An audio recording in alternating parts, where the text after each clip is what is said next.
उसका राजनीतिक लाभ हमें ही मिलेगा। हम जनता के बीच जाएंगे, जनता को बतलाएंगे कि ये लोग महिलाओं को आरक्षण देना नहीं चाहते हैं। और आज जब करीब 1 घंटे 15 मिनट के जवाब में अमित शाह ने उन सारी चीजों को लेकर के उन्होंने जवाब दिया था। जी,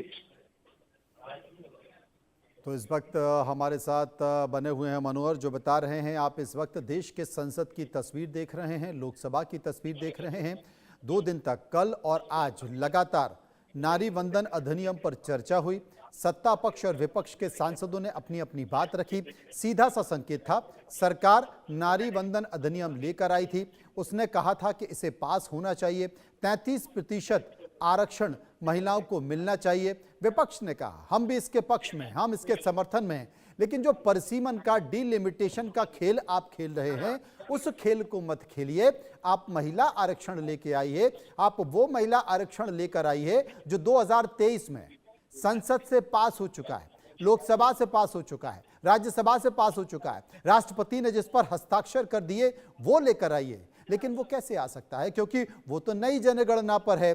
नई जनगणना के लिए इंतजार करना पड़ेगा और नई जनगणना को अभी बहुत समय लगेगा। तो 2029 के लोकसभा चुनाव में उसके लागू होने पर संशय बना हुआ था। सरकार ने कहा कि 2011 के सेंसेक्स के आधार पर ही हम उसे लाना चाहते हैं। जब जो बिल में बात कही थी, इसलिए उसमें संशोधन की बात थी। सर, अब विपक्ष बोला आप गेम खेल रहे हो और हम आपके साथ नहीं खेलेंगे, क्योंकि आप खेल में बेईमानी करोगे। और इसी बेईमानी के मुद्दे पर विपक्ष ने कहा कि हम इसको विरोध में वोट करेंगे।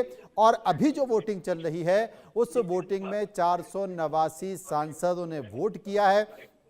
करीब करीब सभी सांसद इसमें मौजूद हैं। उसका कारण ये है कि हर राजनीतिक पार्टी ने व्हिप जारी किया है। इसमें कुछ ऐसे सांसद भी हैं जिनकी हालत बहुत खराब है, जो बीमार हैं, वो भी यहाँ पर पहुंचे हुए हैं। शत्रुघ्न सिन्हा की तबीयत बहुत खराब है, वो इस समय सदन में बैठे हुए हैं। ममता बनर्जी ने कहा जाओ डॉक्टर को बाद में दिखाओ, देश को तुम्हारी जरूरत है।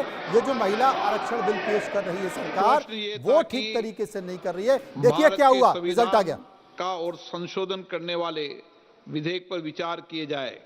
शुद्धि के अद्यतन मत विभाजन इस प्रकार है: हाँ 298 298, ना 230 230।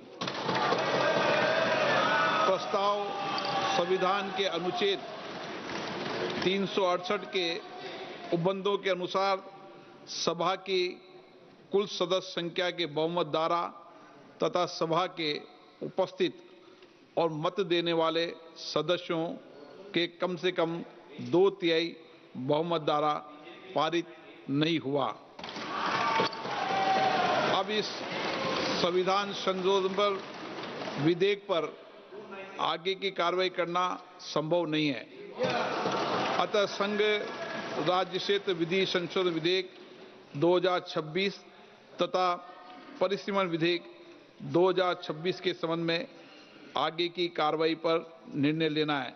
माननीय संसदीय कार्य मंत्री जी। Honourable speaker sir, besides the Constitution 131st Amendment Bill, we have 2 other bills, namely the Union Territories Laws Amendment Bill 26 and the Delimitation Bill 2026, which are in